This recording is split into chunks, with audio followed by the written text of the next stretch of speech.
Students, teachers, housewives training to fight and defend their families. Reluctant recruits after 10 months of conflict. The United Nations says it's the world's biggest humanitarian crisis. So why don't we know more about what's happening in Sudan? Women are now taking up arms in what's been described as the forgotten war, with aid agencies demanding immediate action. In the hospitals still functioning, soldiers maimed in battle and civilians injured. Many have lost loved ones and all of their possessions. I have nothing. They took everything in my home. Fridges, washing machines, air conditioners, motors, cupboards and beds. Everything.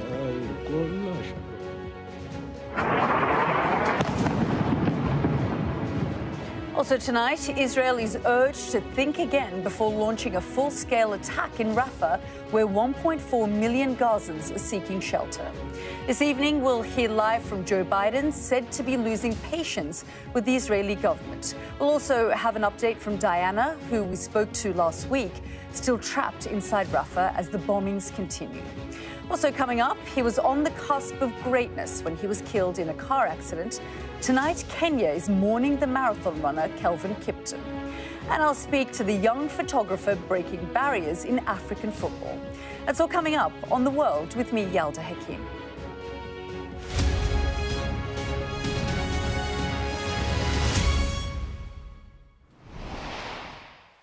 Good evening. We begin tonight with the 10-month conflict being described as the forgotten war. The statistics are astounding. 25 million people need humanitarian assistance in Sudan. Nearly 18 million of them suffering from acute hunger. One United Nations agency describes what's happening there as the world's biggest humanitarian crisis. Bigger than Gaza, bigger than Ukraine. But this conflict-prone country in northeastern Africa is losing out in the competition for donor dollars, partly because of our short attention span when it comes to war. Remember Syria and the Democratic Republic of Congo? Well, violence flared up in Sudan last April. Thousands of people from around the world were trapped there as the world looked on horrified. After foreign citizens were evacuated, the fighting continued between the Rapid Support Forces militia, or the RSF, and the Sudanese Armed Forces. Sudan is now torn between the two warring factions, with the RSF seizing control of key areas seen here in yellow. They've killed civilians and destroyed homes. And now many women are training to fight to defend their families. They say they're taking up arms because they have no choice, because they've lost too much. Without more aid, the fear is that tens of thousands more will die. So where's the sense of urgency? Let's get started tonight in Port Sudan with a report from our Africa correspondent, Yousra Elbagir. This isn't female empowerment. This is a last resort. Students, teachers, and housewives forced out of their homes, now training to fire a gun. Driven by the horror of their new reality and the little chance of leaving this country. Why have you come to this training? We've come to protect ourselves, our children, all we stand for against all we've seen, she says. We've seen so much. It's an insane tragedy. She says her nephew was killed by the RSF and that they abducted her niece. The military is yet to restore their old lives. Destroyed by the militia, the army itself once partnered and trained. Now they're training these women to fight their shared enemy if this city falls to the RSF like so many others. Tucked in the corner of a military hospital is a dark picture of civilian recruitment. A bullet hit his spine through his shoulder, and the only movement left is in his face. He's 18 and he signed up, he says, because living conditions are so tough that he needs the pay. And now he's paralyzed, potentially for life. Did you see it coming, I ask. You don't see a bullet coming, he says. You just hear the sound and then it hits you. His carer is another new recruit, a 20-year-old university student, with no place to go now but the front line or the hospital. We would be studying right now. We never had anything to do with the military. It wasn't even on our mind. But the RSF treated us in the most inhumane way, like we are dogs. They're here from battlegrounds all over Sudan, and the loss of blood has come with the loss of loved ones, ambushed in their homes by the RSF in pillaging of the worst kind. Civilian hospitals are heaving too, and the grief of dispossession is making illness even harder to fight. I have nothing. They took everything in my home. Fridges, washing machines, air conditioners, motors, cupboards and beds. Everything.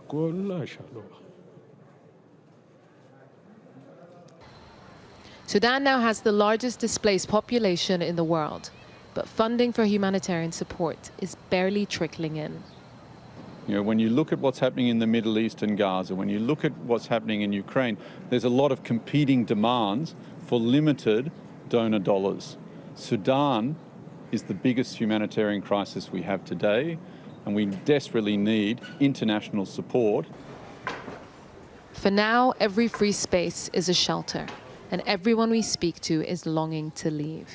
Syrians who came to Sudan for safety from their own war, struggling to resettle again after another traumatic upheaval. And the family they've made here, displaced many times in this war alone. In a split second, everything was destroyed, she says. Schools have been closed for the 10 months of this war, and they too have become shelters. But little aid makes it here, even as terror gives way to despair. The RSF were abducting children in the area, says Najla. They even took my neighbor's children. They jumped my wall, broke down my door, and forced me out at gunpoint. I've come to this displacement center with 2 asthmatic children. We sleep on cardboard, she says. And it's so hard being here. Like, life is so hard over here. Even those who fled at the start of the war are struggling to build a life in Port Sudan. Suad was a physiotherapist at the start of her career, now left with more questions than answers. How do you feel when you wake up in the morning? Like, I don't know what's coming next. I always think about the day, you know.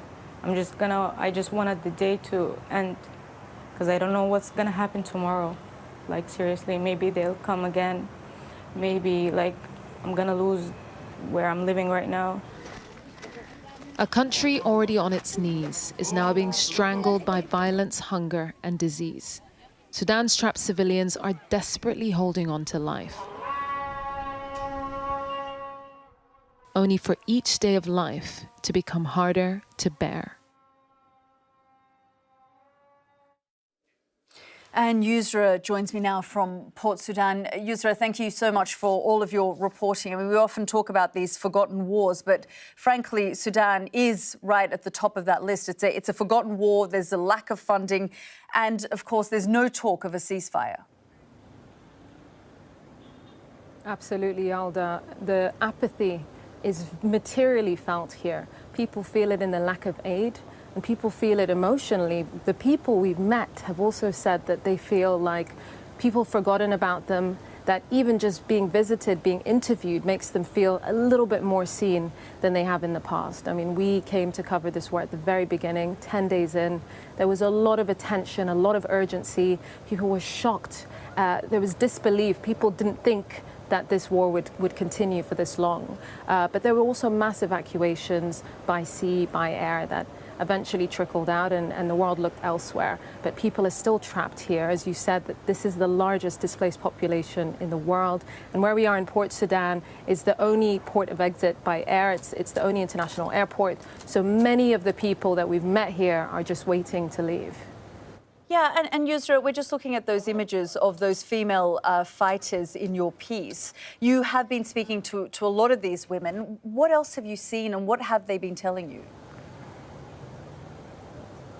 We were also told that the women had met other women within the camps that had been raped. A lot of them spoke to us about the fact that they felt that this was their only form of self-defense. And most of them, if not all of them, had lost their homes. And that's not just the women in those camps. Most of the people, again, if not all, that we spoke to here had lost their homes, have been forced out, have family members who've lost everything. And there's a lot of grief, there's a lot of despair. And even if peace does come, even if there is a political solution, it will be almost impossible to restore people's livelihoods. The RSF has conducted a mass pillaging campaign that harks back to its origins in the Darfur conflict of the early 2000s. That scorched earth that we saw then is now happening on a national scale. And Yousra, of course, your family originally from Sudan, you consider yourself Sudanese as well. I mean, it must be personally quite difficult for you to go back to report on this story, to see the sorts of things you're seeing. It's honestly heartbreaking. The last time we came, I was actually evacuating my parents at the same time as reporting on the start of the war. And when they left, they were almost certain that they would be back, and they're not alone. A lot of the people we've met here left their passports in Khartoum, left their cars, their belongings, thinking that this was just transitory, that this would last for very little time.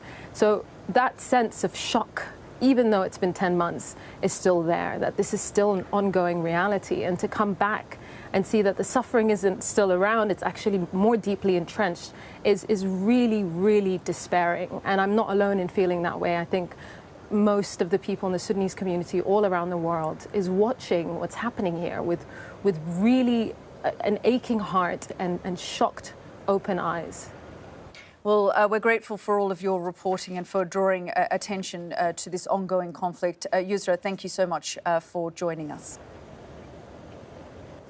Well, joining me here in the studio to discuss this further is the Sunday Times chief foreign correspondent, Christina Lamb, and Elbagir Idris, researcher and analyst focusing on Sudan. Thank you both for joining us. I mean, Christina, it's something that just stood out for me now from what Yousra was saying. You know, this might be a 10-month-old conflict, but actually the roots of it go way, way back. A conflict that you have covered, you know, in great depth back in the day when Darfur was at the forefront of this conflict. Yeah, I mean, that's the tragic thing, that you're just seeing the same thing happening again, a new generation suffering the same thing that their parents suffered 20 years ago. And so it's very frustrating. And, you know, really, frankly, the international community took their eye off the ball on this, didn't really ever do what they should have done on Darfur, just put the UN Security Council sort of palmed it off to the International Criminal Court to have an investigation of whether it was genocide rather than actually doing anything about it. Yeah, and now it's this kind of, as we say, this forgotten war. I mean, you've spent your entire career covering these forgotten wars, and this is sort of another one on that list.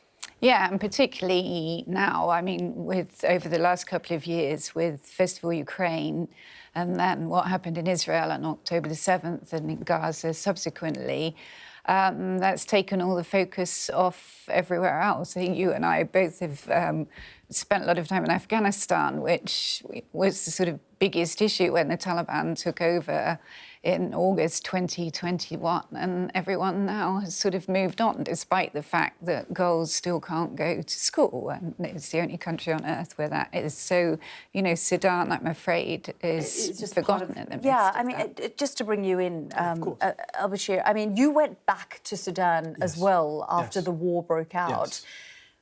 Does it feel like to you, from what you saw, things were getting much worse? Because we're hearing about the famine, that people are now on the brink of famine. There is no aid getting in. There is no talk of ceasefire. Well, the times I went was during May, June, and to get into the country in itself was very difficult. Now, everybody's trying to get out of the country. Now, going into it and then seeing a city turn into a wartime capital that is essentially a massive refugee hub for over 10 million people from Khartoum, especially after the fall of Wad Madani, which was a massive humanitarian hub, especially after the fall of Khartoum by the fighting of the belligerents. Seeing that happen and trying and understanding myself on how the humanitarian aid system works, how the government kind of works in allowing that to come in. During my time I went there, I didn't see much humanitarian response, unfortunately. Why? Because of entities, government entities such as the Humanitarian Aid Commission, which issues visas and permits towards these international aid groups that have the experience to go into these war zones and conflicts.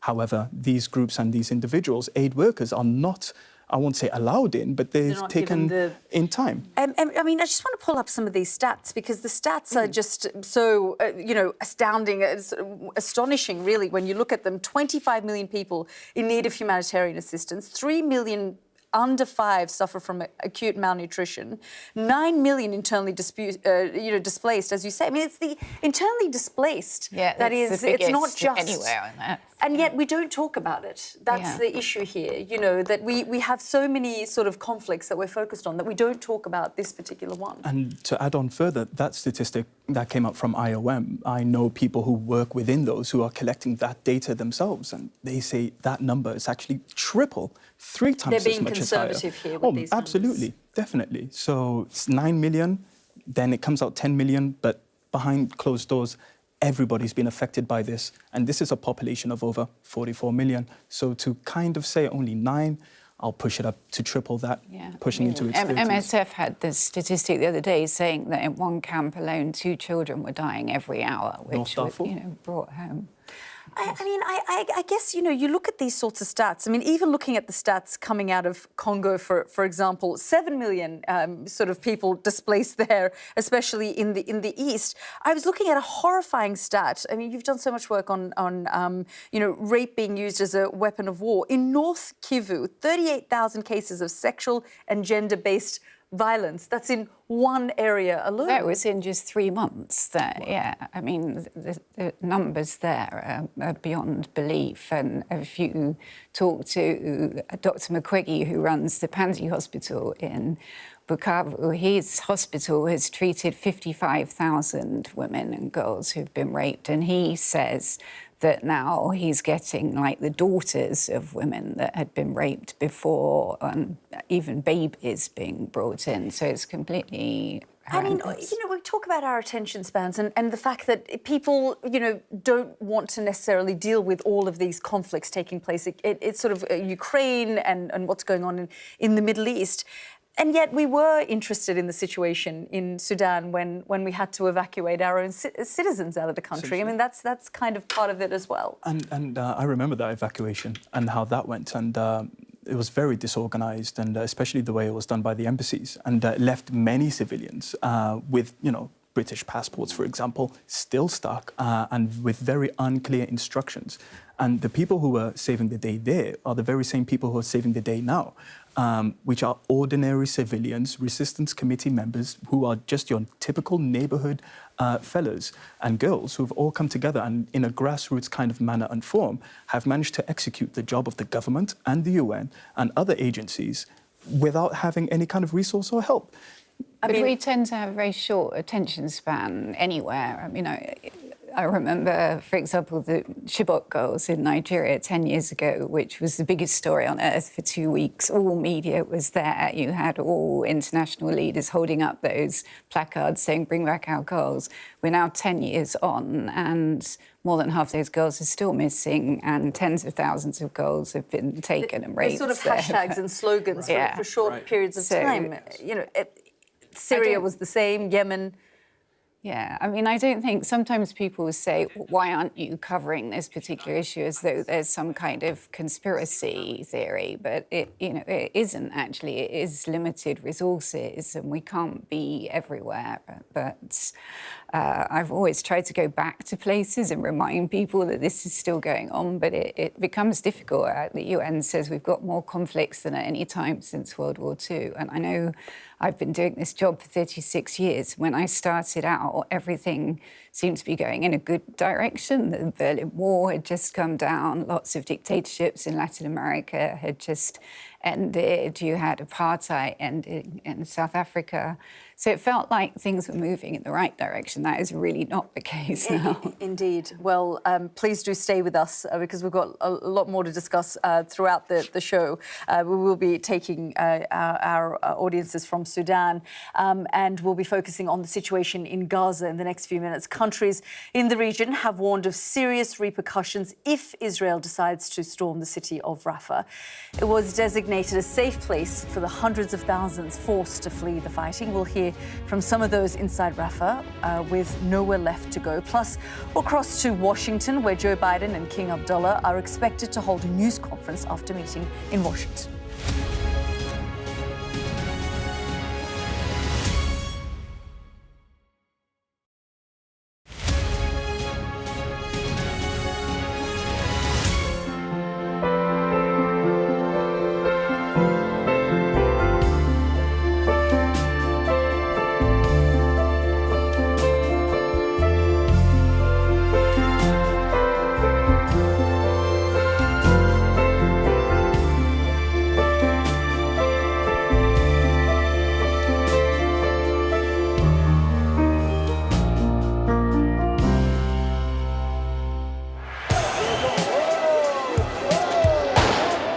I'm Adam Parsons. I'm Sky's Europe correspondent based here in Brussels.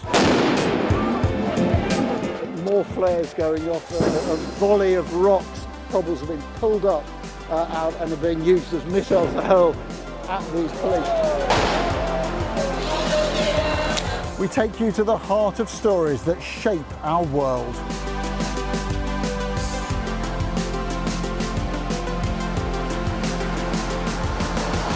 We aim to be the best and most trusted place for news. We have now left Italy and entered France. Nobody's asked to check our identity. Made by people who dare to challenge. Nice to see you again, Mr. Barnier.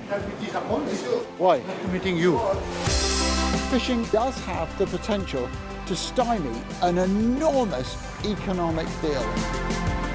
What strikes you when you come to this glacier is not just the way in which the environment is changing, but the speed at which those changes are happening. It's devastating, actually.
United States and our ally Jordan is strong and it is... You're watching The World with me, Yalda Hakim. Let's cross live to Washington, where President Biden has been hosting King Abdullah of Jordan. Let's have a listen into this press conference. The issue that's front and center in the Middle East and well beyond.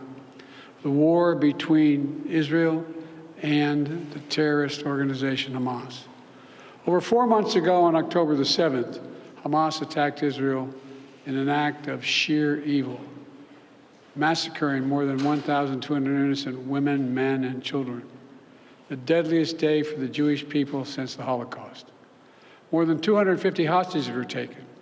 134 are still being held hostage by Hamas. We don't know how many are still alive. The anguish that their families are enduring, week after week, month after month, is unimaginable. And it's a top priority for the United States to bring them home. I've made clear the United States shares the goal of seeing Hamas defeated and ensuring long-term security for Israel and its people. After October 7th attacks, Hamas retreated back into Gaza, where its leaders live in underground tunnels stretching for over 100 miles beneath civilian infrastructure, including schools, playgrounds, and neighborhoods. The past 4 months, as the war has raged, the Palestinian people have also suffered unimaginable pain and loss. Too many of the over 27,000 Palestinians killed in this conflict have been innocent civilians and children, including thousands of children. And hundreds of thousands have no access to food, water, or other basic services. Many families have lost not just one, but many relatives, and cannot mourn for them, even bury them, because it's not safe to do so. It's heartbreaking. Every innocent life in Gaza is a tragedy, just as every innocent life lost in Israel is a tragedy as well. We pray for those lives taken, both Israeli and Palestinian, and for the grieving families left behind. Not only do we pray for peace, we're actively working for peace, security, and dignity for both the Palestinian people and the Israeli people. And I'm working on this day and night with the king and others in the region to find the means to bring all these hostages home, to ease the humanitarian crisis, and to end the terror threat, and to bring peace to Gaza and Israel, enduring peace with the two-state solution for two peoples. As the king and I discussed today, the United States is working on a hostage deal between Israel and Hamas, which would bring an immediate and sustained period of calm to Gaza for at least 6 weeks, which we could then take the time to build something more enduring. Over the past month, I've had calls with Prime Minister Netanyahu, as well as the leaders of Egypt and Qatar, to push this forward. The key element of the deals are on the table. There are gaps that remain, but I've encouraged Israeli leaders to keep working to achieve the deal. The United States will do everything possible to make it happen. The king and I also discussed the situation in Rafah. As I said yesterday, our military operation in Rafah, the major military operation in Rafah, should not proceed without a credible plan for ensuring the safety and support of more than 1 million people sheltering there. Many people there have been displaced multiple times, fleeing the violence to the north, and now they're packed into Rafah, exposed and vulnerable. They need to be protected. And we've also been clear from the start. We oppose any forced displacement of Palestinians from Gaza. Today, the king and I also discussed in detail how to get more humanitarian aid into Gaza from the very beginning. My team and I have relentlessly worked to get more aid in. I urged Congress for months to make sure that our nation's support for Israel and also includes urgently needed aid for innocent Palestinians. And I've spoken repeatedly with partners across the region, including the king, to help facilitate the flow of such aid into Gaza as much as possible, and then to actually get to the people that are needed. We work to get the Rafah crossing open, we work to get Karim Shalom open, and we insist that it remain open, both remain open. We're working to open other routes as well. And we're also working relentlessly to make sure aid workers can get the aid where it's needed once it gets through. I want to recognize Jordan and the king specifically for all he has done to provide humanitarian aid to Gaza, including just a few days ago. He personally got in a plane and helped conduct an airdrop of urgently needed medical supplies into Gaza. I understand that 2 of his children have also joined those airdrops. They help fly humanitarian supplies in. And for years, the Queen has been a passionate advocate for the Palestinian people, particularly women and children. Your family's leadership, Your Majesty, and humanitarian commitment are commendable. And at the same time, we're working to create the conditions for a lasting peace, as we talked a lot about upstairs. With the Israeli security guaranteed and Palestinian aspirations for their own state fulfilled. I say this as a lifelong supporter of Israel.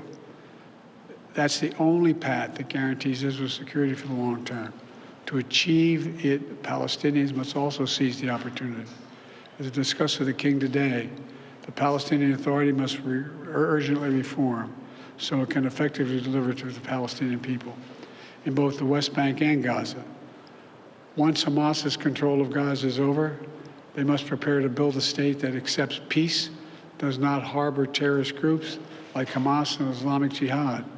And together, we will keep working to complete what we started, to integrate the region, to bring about peace between Israel and all its Arab neighbors, including the Palestinian state. That effort was already underway before October 7th attacks. It's even more urgent today. No one understands better than our allies and partners in the region, including the King, what we need. I'm grateful to him for his friendship, including his and Jordan's unique role, a custodian of the holy sites in Jerusalem. We're grateful for this friendship. We saw that again just 2 weeks ago, when 3 brave American service members killed in an attack at a military outpost in Jordan, close to the Syrian border, by radical militant groups backed by Iran operating in Syria and Iraq. Since then, U.S. military forces have struck targets in Iraq and Syria. Our response will continue. We're grateful to our partners and allies like the King, who work with us every single day to advance security and stability across the region and beyond. It's difficult times like these when the bonds between nations are more important than ever. And Jill and I are pleased to welcome him and the Queen and the Crown Prince to the White House today. Your Majesty, over to you.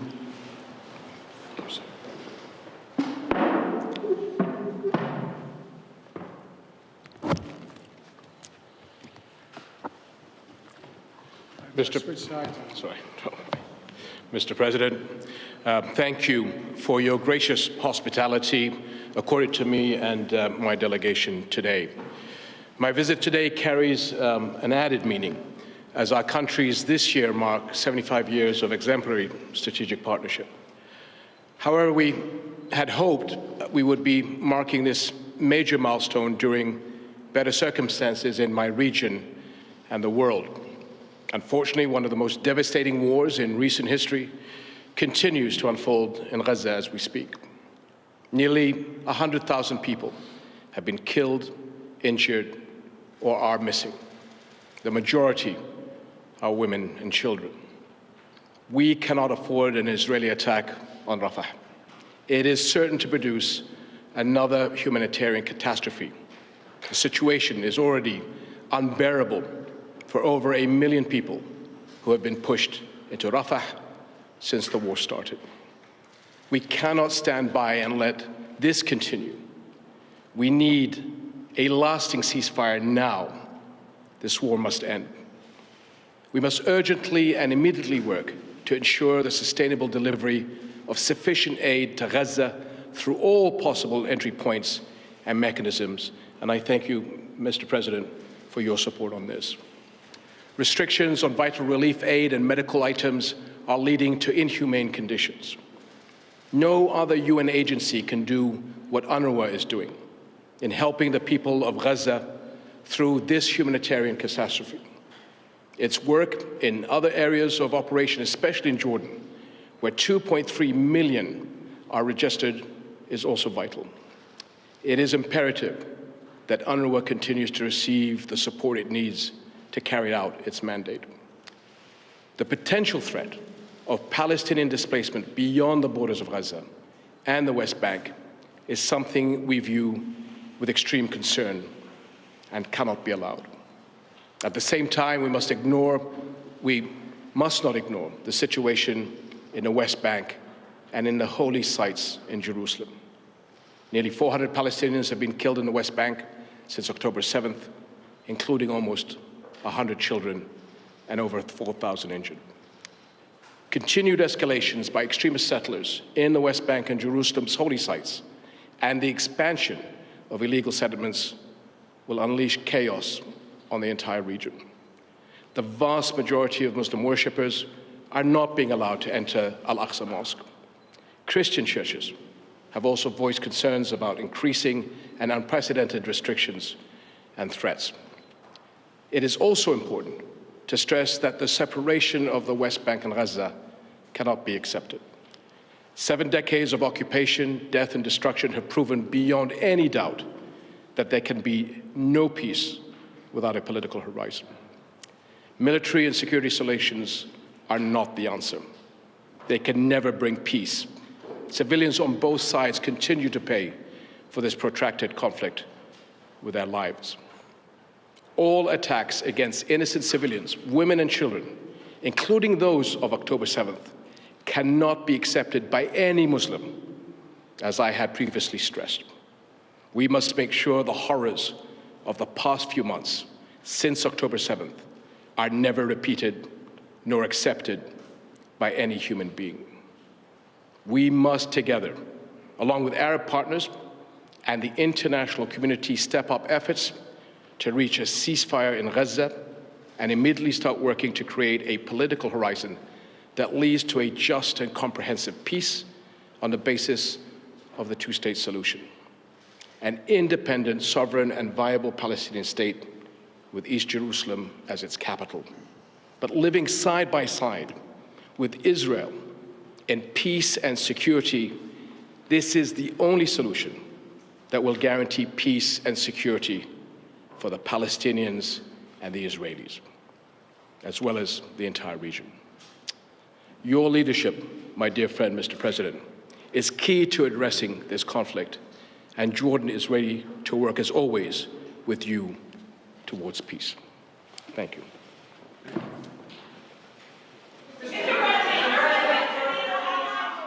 You were listening there to President Biden, who is hosting King Abdullah of Jordan. You heard both the King and the President make those short remarks at the White House, talking about the need for a lasting ceasefire. King Abdullah said, "We need a lasting ceasefire now." He said the horrors of the past few months cannot be accepted by any human being. President Biden also talked about the fact that too many civilians have died in Gaza. He said 27,000, the majority of the 27,000 dead have been innocent civilians. And he said that there should not be any operation in Rafah, and it shouldn't proceed without a credible plan. So some remarks there, tough remarks there from both President Biden and King Abdullah. Let's bring in our US correspondent, Mark Stone, who joins us from Washington. And Mark, I mean, to hear President Biden use some of those numbers that he had refused to acknowledge at the very beginning of this. He's now saying 27,000 dead. The bulk of those are innocent civilians. He's saying that too many civilians have died and that an operation in Rafah should not go ahead unless there is a credible plan. Yeah, I thought just the same thing, Yalda, when I heard him mention that figure. He and honestly many others within the administration and well beyond have repeatedly cast doubt over that figure, claiming that it's true to say, it is a Hamas government figure, it's a Hamas health ministry figure, and so because of that they have always cast doubt over it. But he didn't cast any doubt over it today, and it's worth stressing, as we have over the past few months, that in previous Gaza wars, the figure that the Gaza health ministry releases ends up being very similar to the UN figures which come out in the months after those wars end. So that was interesting. 27,000 people dead, and then when the King spoke, I thought he put it in even more stark terms. 100,000 killed, missing or wounded. The majority are women and children. One of the most devastating wars in recent history continues. I thought you really got the sense that the King was speaking to the man standing by his side, as well as looking down the barrel of the camera as he delivered those statements, because he knows, as he said at the very end there, your leadership, my dear friend, Mr. President, is absolutely key here. It is key, and it is the view of every Arab leader that the Americans have not done enough, in their view, to rein in what they see, what the Arab world sees as far too much by the Israelis in terms of what they have done in Gaza. I thought it was very, very interesting too that that King Abdullah was at pains to point out or to condemn in unequivocal terms what Hamas did on October the 7th. That has been a criticism of Western leaders for quite some time, that Arab countries have not unequivocally condemned Hamas. Well, the king, on behalf of the Jordanian government, was quite clear. All attacks, including those on October the 7th, cannot be accepted by any Muslim. They can never be repeated nor accepted by any human being. And then, of course, he went on to outline a road to peace as he sees it, a road which the Americans, either because they've been unable to or unwilling to, have not been able to deliver, a road to peace which begins with what the Jordanian king calls a ceasefire. But what the Israelis that is a word the Israelis will never utter. They won't talk about the word ceasefire. I would say, finally, Yalda, that there is, behind the scenes, clearly some progress on a deal of sorts for a prolonged period, a prolonged pause, which would lead, everyone seems to hope, to a ceasefire. But on the face of it, when you listen to Prime Minister Netanyahu, there is no sign of that at the moment. The last point I'd make is that the Jordanian king is risking things politically by standing there next to the American president. He knows that his population back home is very, very unhappy with America at the moment. So politically, for him to be here is risky, but he clearly believes it's absolutely worth doing to exert as much influence on the Americans as he can. Mark, thank you so much for that update there from Washington. Well, as you heard from the King of Jordan, it's been over 4 months since Israel began its military campaign in response to Hamas's attack on October the 7th. Since then, more than 28,000 people are reported to have been killed. And now there are fears that 1.4 million civilians sheltering in the south of the Gaza Strip are at serious risk if Israel launches a ground assault. These before and after satellite pictures taken 3 months apart showed the sprawling tent cities in Rafah. Israel's allies are urging them to reconsider an offensive on the city with nowhere left for civilians to go. Aid agencies say the coastal town of Al-Mawasi can't accommodate a huge number of people. And with up to 2/3 of Gaza now destroyed or damaged, returning to the north is not an option for many. A warning that this report from Diana Magna in Jerusalem contains images of injured people and body bags.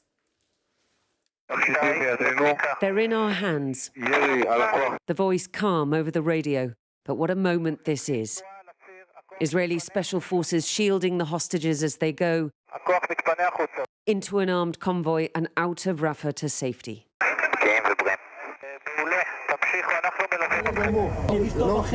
In the helicopter en route home, 70-year-old Luis Ha and 61-year-old Fernando Simon Marman, stunned at this sudden rescue.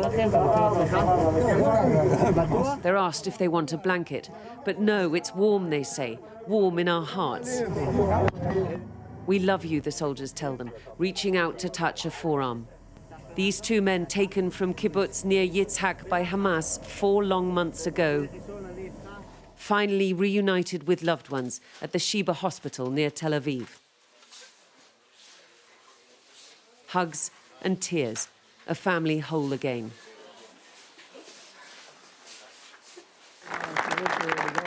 Benjamin Netanyahu, who'd watched as it all unfolded, congratulated those involved. You eliminated the kidnappers, the terrorists. You made your way back to Israel unscathed. Perfect operation, perfect execution. But there are still so many more left in Hamas captivity. Israel is well practiced at this kind of daring special forces operation, but still it has only managed to extract 3 of the hostages militarily over the past 4 months. Striking some kind of a deal, as we saw last November, would be a far more effective way of bringing the rest of them home. Israel says the best way to force Hamas into a deal is to keep up the military pressure. This is what that looked like on Sunday night. A volley of strikes from air and sea to provide cover for special forces as they went in. Chaos in Rafah's hospitals. At least 67 dead, Gaza's health ministry says. Dozens more injured, women and children too. Not all of these would have been Hamas militants. And in the clear light of day, the devastation those airstrikes had unleashed. The Al-Huda Mosque in Rafah, where many of the displaced had sought out shelter, was trashed. And this is before Israel sends ground forces in a city now home to 1.4 million, most of whom have been displaced multiple times. Give me a place to go. Is there anywhere safe in Gaza? Anywhere they said is safe, people go, and then they bomb them. Israel is suggesting that the displaced evacuate back to the north, but there is considerable international pushback. They can't go south into Egypt, they can't go north and back to their homes because many have been destroyed. So we are very concerned about the situation and we want Israel to stop and think very seriously before it takes any further action. Israel seems in no mood to pause, but the IDF admits there's no quick fix either. And all the while, the death toll rises. The terrible cost of Hamas's actions and of Israel's response. Diana Magnay, Sky News, Jerusalem. Well, last week on the programme, I spoke to Yalda Elbagir, who is living in a tent in Rafah. She's been keeping us updated on the mood in the city and sent us an update today. Have a look. Hey, it's Diana again from Gaza. We're expecting the Israeli forces coming to Rafah very soon. It's day 126, almost 5 months, while the whole world's still watching. I've been displaced 3 times and I've ended up here in this school. And there is no electricity, no food, no clean water. You have to queue for hours just to take a shower or to use the toilet. We don't know where to go next. People don't want to go to Egypt. They want to resist and stay in their homes or what is left. The sound of bombings and airstrikes is non-stop. What else do you want to see to stop this? Do you want to see the Israeli tanks step on our bodies? There is where I stay, in this small area. Here where we live, where we sleep. Me and all my family, we are 5 members. Here we wash the dishes, and here's the bags is really available in case any bombings happen. This is how we live. This is our situation. We didn't used to live that way. We had beautiful houses. We had a perfect life before. So all we want right now is just to end this war as soon as possible. That was Yalda Elbagir, who has been sending us updates on her time and life in Rafah at the moment. Christina, these people are living in absolute fear. They're terrified. She told us last week she's just waiting to die. Yeah, I mean, that diary really brings home just what it is to live in this situation where you're running from one place to another. And, you know, so many people living in tents. There's no protection in a tent from an airstrike or these missiles, and they are clearly petrified. They have nowhere to go. And we've heard very tough remarks just now from President Biden, King Abdullah, who say, look, 27,000 dead, many of those civilians, women and children, and that the operation in Rafah shouldn't proceed without a credible plan. And also with 100,000 wounded and injured as well with that. And seeing the king standing next to Biden, so the king can actually exert his influence and push forward, I think we're seeing a difference in strategy and in a difference in direction, finally. However, it may be 4 months way too late. We've already seen Gaza destroyed, Khan Yunis destroyed, and Rafah is the final one. And essentially, at least the king is pushing forward with Biden understanding that this cannot continue and there has to be viable plans. Of course, you can't just disappear 1.5 million people who have a sealed border down to the south with Egypt, nor can they return back to the north over there. So if the IDF and Israeli forces want to go inside and find these Hamas combatants. At what cost? At what risk? There was even on ABC News yesterday where Netanyahu says essentially for every one Hamas combatant killed, there is one civilian killed, and exactly says and tries to justify this. Well, the other point I guess we should look at is this operation in Rafah, because we are hearing from Israeli press. I was just reading Haaretz before I came on air, and they were saying there is no strategy at this stage. You know, that they don't have the kind of battalions that they've used in other parts of Gaza, that they haven't consulted the Egyptians, that there is no real plan as yet. So whether this is just sort of spin at this stage. Yeah, I mean, look, we don't really know what the plan is generally anywhere. I was in Israel before Christmas and talking to Netanyahu's advisors. I mean, you endlessly ask them, what do you mean when you say we're not leaving until we've destroyed Hamas? Are you going to destroy the whole of Gaza? What is it you're actually trying to achieve? And even if you do decide that you've destroyed every member of Hamas, what happens then? Who actually is going to control this area? Who's going to rebuild all of this?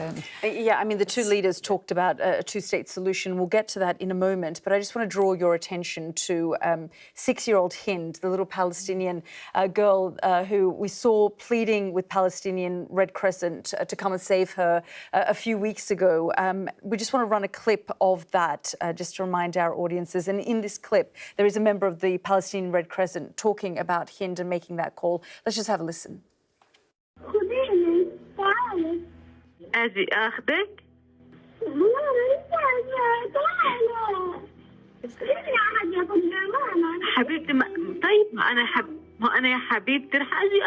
All of her family were killed and shot in front of her eyes. She was trapped with blood all over her and those dead bodies of her family members. She was in extreme panic and fear, describing what was surrounding her. She was saying over the phone, the tanks are getting closer. The tanks are getting closer. They are firing at us. Please come and save me. They are still firing. I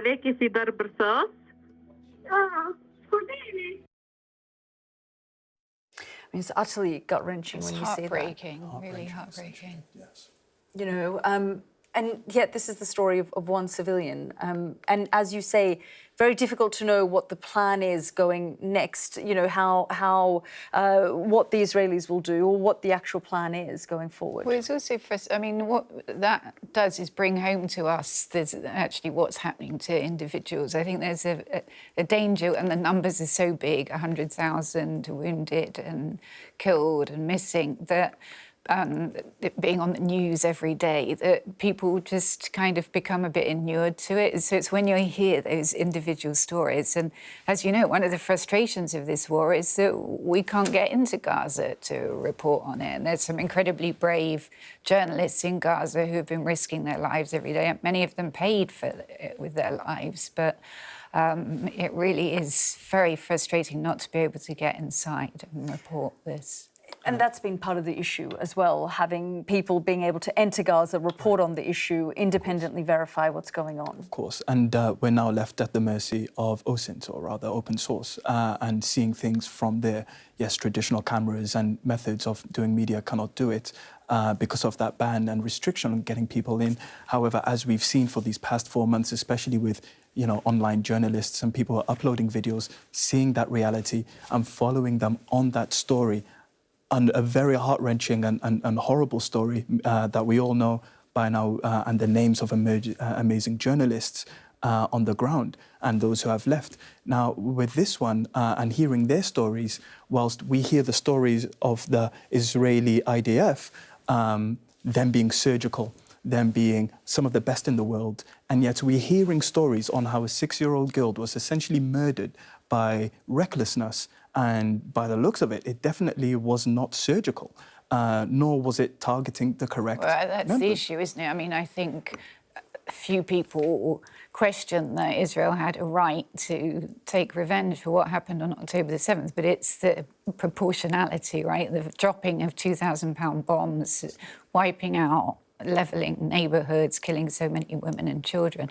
But we should remember also the Israeli hostages that are still there. There's 134 hostages still there. I spoke to a number of mothers of young women that were being held there. And, you know, the idea that, you know, your young daughter is being held in that situation, no idea what's happening, is also heart-rending. Many of those people don't want the fighting to go on. They want some deal to be able to get the hostages out. And I guess it goes back to the point that we were talking about earlier as well, the sort of lack of leadership here, that there isn't a sort of a sense of how to bring this to an end. You know, there's a lot of discussions and condemnations and concern raised, but actually, you know, no one's sort of able to pressure either side. We're in a very unfortunate situation of having more conflicts than any time since the Second World War, but also not having the kind of level of leadership and also lack of trust now in international institutions like the UN.